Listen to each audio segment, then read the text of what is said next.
Robert Beasley, and the company's CFO, Jeff Batliner. At this time, all participants are in a listen-only mode. After the company's prepared remarks, the management team will conduct a question and answer session, and conference call participants will be given instructions at that time.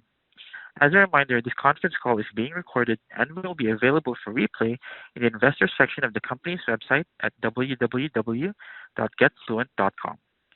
Please note that certain subjects discussed on this call, including answers the company may provide to questions, may include content that is forward-looking in nature and therefore subject to risks and uncertainties and other factors which could cause actual future results or performance to differ materially from any implied expectations. Such risks surrounding forward-looking statements are all outlined in detail within the company's regulatory filings, which can be found on SEDAR.com. The company does not undertake to update or revise any forward-looking statements except to the extent required by applicable securities laws in Canada. In addition, during this call, the company will refer to supplemental non-IFRS accounting measures, including adjusted EBITDA, which do not have any standardized meaning prescribed by IFRS.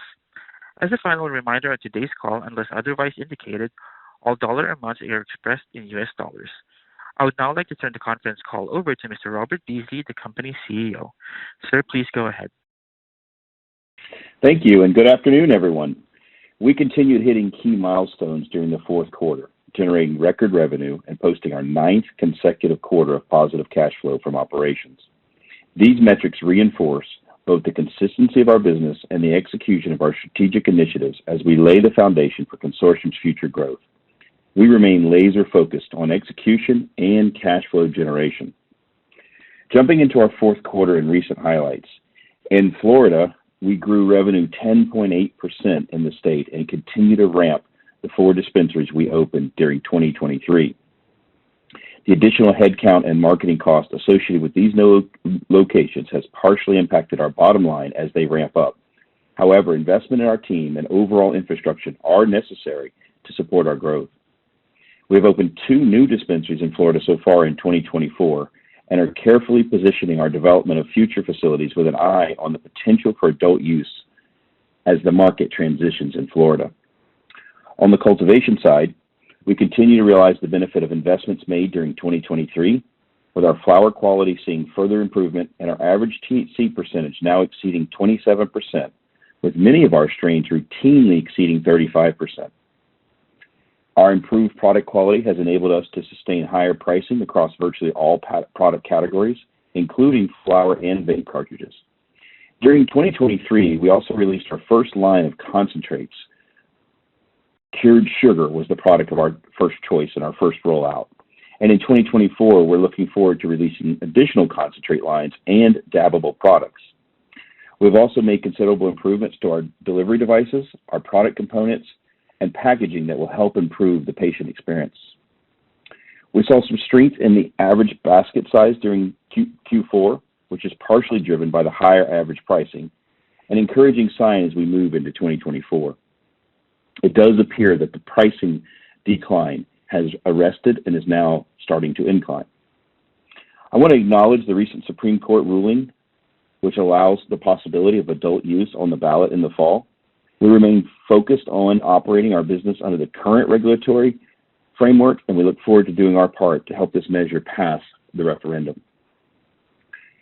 In the Pennsylvania market, we are rapidly expanding our preferential partnerships with wholesale suppliers, which has helped us remain price competitive in this market. During 2024, we look forward to expanding these relationships to further increase our local dispensary market share. We will also expand our flagship dispensary at Hanover, which should go to its final inspection this week. This expansion will more than double the patient access area, the point-of-sale calendars, and the storage space, while improving the overall customer experience. At the market level, price trends in Pennsylvania have remained generally stable. Growth within the Pennsylvania market is largely coming from expanded product offerings, enhanced dispensary facilities, and these additional wholesale partnerships previously described. Moving on to Texas, while this state remains in its infancy, we are continuing to see patient growth and increasing retail volume, albeit over a small base. This is a positive market signal ahead of our planned opening of the brick-and-mortar center here in Houston, which will also serve as an education center for doctors and patients in the area. We currently expect this education center to open by the first quarter of 2025. As a reminder, we are one of only 3 license holders in the state of Texas, and we're actively working to grow our presence in what we view as a market with significant potential, although a small nascent market today. In 2024, we continue to implement and execute the objectives laid out in 2023 to improve our operations and drive profitable growth across our footprint. We will remain opportunistic in our approach to expanding our footprint and are poised to deliver another year of revenue growth and cash flow generation. On that front, our Ruskin facility in Florida is in full production with the first harvest expected in July. The new Rosa facility is under construction of what will be a high-quality flower facility. This is adjacent to our existing Tampa facility, and we expect the first harvest to come in Q4 from Rosa facility. I'll now hand it over to the CFO, Jeff, to walk through the financial highlights. Jeff, back to you. Thank you, Robert, and good afternoon, everyone. As Robert mentioned, we're proud to report another period of revenue growth and our 9th consecutive quarter of positive cash flow from operations. Please note all figures are in U.S. dollars and all variance commentary is on a year-over-year basis unless otherwise indicated. Revenue increased 9% in the fourth quarter to $25.5 million compared to $23.4 million in the year-ago quarter. The increase is primarily related to additional dispensaries opened in Florida and higher patient counts. Operating expenses in the fourth quarter were $9.3 million compared to $7.8 million. This was attributable primarily to higher salaries and wages as well as increased sales and marketing costs related to our new dispensaries in Florida. As a percentage of revenue, operating expenses were 37% in the fourth quarter compared to 33% last year. Adjusted gross profit for the quarter was $12.6 million or 49.4% of revenue compared to $0.7 million or 3.1% of revenue.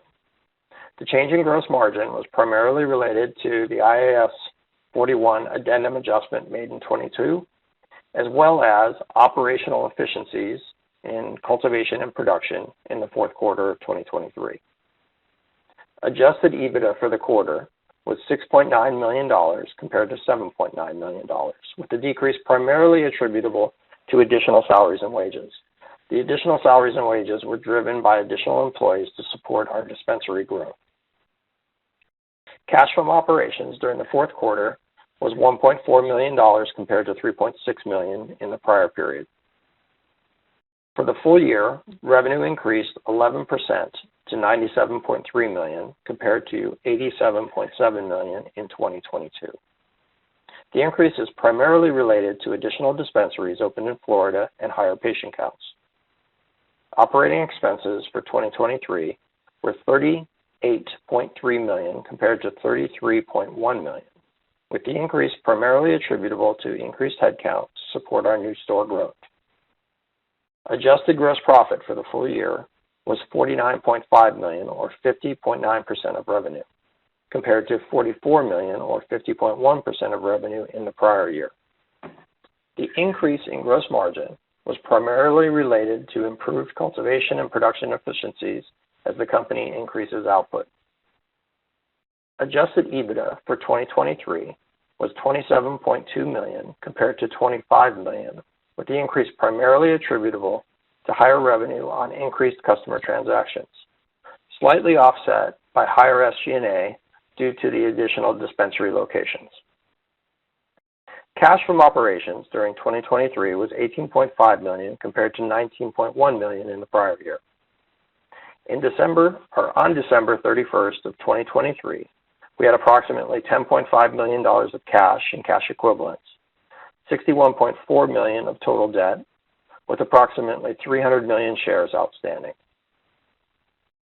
We also announced today that our year-end audit revealed the need for us to make adjustments to our earnings, and the magnitude of those adjustments were such that required the restatement to spread the impact across the first 3 quarters of 2023. These items are broken down in the following 3 buckets. The first is related to our biological asset model, where we found process errors around beginning balances, which resulted in a misclassification of expenses between COGS and realized fair value of inventory.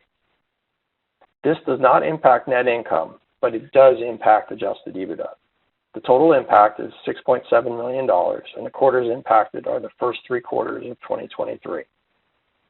The second item is a misclassification of depreciation, which resulted in $2.4 million of depreciation booked to SG&A rather than to COGS during the second and third quarters of 2023. There is no impact to net income or adjusted EBITDA for this item. The last item is related to our ERTC claim, and this is generally unrelated to the classification of the transaction, wherein we previously monetized our outstanding ERTC claim with a third party. However, given the uncertainty around the ERTC program in general and what the actions of the IRS ultimately will be regarding this program, we have removed $3.4 million of income for the third quarter. This impacts our net income, but not our adjusted EBITDA, as this was a non-recurring item that was excluded from the adjusted EBITDA calculation. This concludes our financial highlights. Operator, we will now open the call for Q&A. Thank you. We will now begin the question and answer session. To join the question queue, you may press star then 1 on your telephone keypad. You'll hear a tone acknowledging your request. If you're using a speakerphone, please pick up your handset before pressing any keys. To withdraw your question, please press star then 2. We will pause for a moment as callers join the queue. The first question comes from Russell Stanley of Beacon Securities. Please go ahead. Good afternoon. Thank you for taking my question. My first relates to your retail expansion plans in Florida. You're now at 35 stores, pardon me, and I think you were in balance pre-Ruskin, the additional capacity there. So just wondering how many additional stores you expect to support with Ruskin and Rosa, and how you're thinking about the timing of the associated store openings, given the potential for adult use legalization. Thank you, Russ, and it was good chatting with you at Benzinga recently. We are in balance. We calculated 35 to 37 stores would be our carrying capacity at the then current rate of sales. I chose 35 of that range, and we are at 35. A good problem to have is that our sales rate has exceeded those calculations done last year or a year and a half ago, and so we're in balance now at 35 stores. What I would call over the period of the year. Of course, everyone who grows cannabis knows that the cultivation output is fluctuating throughout the year, and so we do have those summer periods which impact our facilities. And so we are not putting on additional stores until Ruskin comes full online, because we need the buffer. Now, once Ruskin comes online, which is its first crop, as I said, will be out midsummer, that will give us a good solid buffer so that we keep a good solid inventory matrix going. At that time, then Rosa should follow by the end of Q4, by the end of this period of time in 24. And at that time, we're going to start putting on additional stores. I calculate, to answer your question, between Ruskin, which gives us the additional buffer we need, and Rosa, we will provide for an additional 4 to 6 stores. Given my recent experience with increased sales, I'm going to pick 4 of that number. And then, of course, your second part of your question was the location of those stores. If you follow that time period and follow what may or may not happen with the petition in the vote come in November, we may very well be looking at a scenario where that ballot initiative passes. And so those next 4 to 6 stores will be located with an adult use parameter in mind. This is a different location criteria than we've previously been using. We've previously been covering the map, if you would. We have now entered a period where we're going back into those A markets. Our product quality exceeds that of our competitors at this point, so we're able to stand toe-to-toe with anyone in the market. And so I don't mind locating a block and a half down the road from Trulieve or anyone else, because I think our product will stand up to it. And so we're going to go back and look at those A markets. We're going to look at where we anticipate adult use to bring the drive the sales, and that's the location of those next 4 to 6 stores. That's great color. And just on the cultivation projects, both the one expected first harvest July and Rosa later, later in the year. I guess, can you talk to what your CapEx expectations are in 24 and how you envision funding them? Sure. Ruskin's paid for. It's in production. Obviously, these facilities always need a small stream of CapEx continuously. Rosa, we're expecting about $6 million to get us into phase one. We've secured that funding, and we're ready to go and deploy. The thing holding us up on Rosa right now was the power. Working with our municipal power company there, we need to move the power situation so we can pull the permits. We should have that moved any day now. The building's been completed, re-roofed, ready to go, but we can't start forward construction on the elements which require these power needs until we get the power provided to the building. But we're funded, plans are set, ready to go. We just need to get cleared with the power company. That's great. And if I could, one question around the restatement and specifically the bioasset impact to adjusted EBITDA. I think it was $6.7 million in total. Can you provide any color as to how that breaks down by those 3 quarters? Jeff's going to have those by the quarters. Let me give you an overview. If you recall, and I know you do because you've covered us for a while, we did an adjustment in Q4 of 22 related to this exact same issue, and then that adjustment following into Q1 of this year resulted in a continuing stream of adjustments. I've been told we're one of the last cannabis companies still reporting under IFRS, and we need to convert to GAAP. And I think this drives the message home more than anything that we need to get away from this reporting scenario and get into a GAAP reporting. But Jeff can give you the layout of how the 6.7 is broke down. Sure. Russ, it was $3.8 million in the first quarter, $1.8 million in the second quarter, and $1.1 billion in the third quarter. That's great. And maybe one last question, and I'll get back in the queue. Just wondering what your latest thoughts are outside of your existing 3 markets. You've talked about some other markets in the Southeast in the past, but given the renewed or I'd say improved odds for adult use in Florida, as well as what you've got going on in PA and Texas at this point, I'm wondering if you plan to focus on your current 3 for now, or if you're still evaluating opportunities outside of them. Thank you. We're still evaluating. Where we are in PA, we're very happy with the performance of those stores. As I've noted, those stores have continued to increase revenue and margins. But they're just 3 stores, and we're looking for a breakout opportunity in Pennsylvania. We're looking for an opportunity to go vertical, hoping that the transition to adult use in Pennsylvania gives more opportunities. There's 1 license here, 1 license there. We've got to figure out a way to make a substantial growth step. And so continuing to look for opportunities in Pennsylvania, also looking for other complementary footprints in the Northeast and in the central part of the states. We're ready to expand. We have the bandwidth and the ability. Our team is nimble and efficient and are really good operators. And so we're ready to go into another market. Florida going to adult use does cause us a little bit more work in Florida now. As everyone has heard previously, we have another facility kind of in the works, if you would, and it's a much bigger facility, and it's kind of been holding for the adult use transition. And so that's the Williston, Florida opportunity. I've talked about it before. And so we will have to put some effort towards starting another facility, probably right on the heels of Rosa, because we'll know by then whether the petition passed. But other than that, we have plenty of bandwidth. We're looking for that opportunity. Just got to find that right combination and grow smartly. And so we continue to look. That's great. Thanks for the color. I'll get back in the queue. Thank you, Russ. Thank you. This concludes the question and answer session and today's conference call. You may disconnect your lines. Thank you for participating and have a pleasant day.